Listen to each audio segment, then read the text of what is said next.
I have no issue with the data collection, the reporting requirements.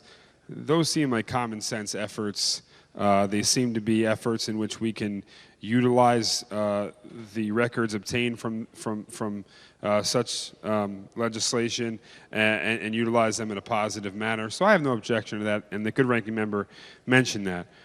Where my objection lies to this particular piece of legislation is in regards to the requirements we're placing upon police officers when they're dealing with some of the most difficult situations, when they're dealing with pursuits, when they're dealing with attempting to protect themselves, attempting to protect many individuals in the surrounding community, in the surrounding scene, so to say. Many of us, some are police officers, some are retired in this chamber, and we're so fortunate to have them to provide their expertise. But I know for one, I'm not a police officer.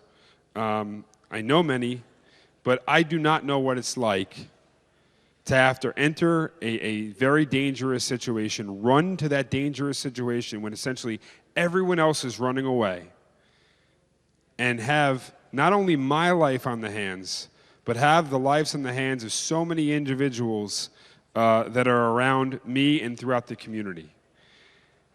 And these men and women are some of the finest individuals that we have in our community, some of the bravest individuals we have in our community.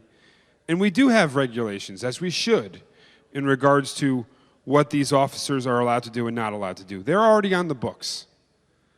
We have an amazing Constitution, not only in the United States, as we know, but right here in the state of Connecticut.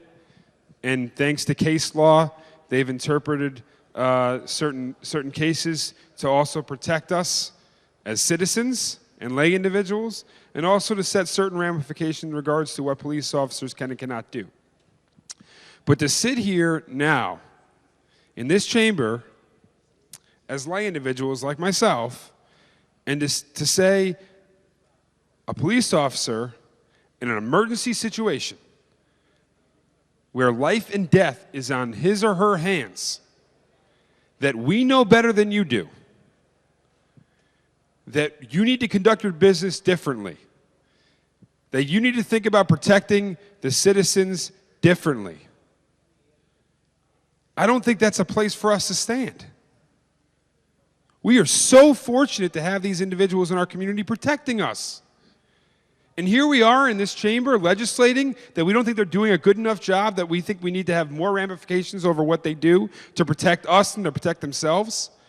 And what frustrates me even further is the fact that we have a bill called the Act Concerning Mental Health Care and Wellness Training and Suicide Prevention for Police Officers. That's the name of this bill. And after this amendment, whatever that previous bill may have been, after this amendment, now it's a bill that says, we think we know better than you do, and you're not doing a good enough job of protecting others, and we need to put more ramifications around how you protect yourselves and protect other citizens. I think it's very disheartening.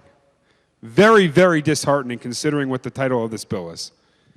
I'm very frustrated, and I certainly urge every single one of my colleagues to oppose this measure. Thank you, Mr. Speaker.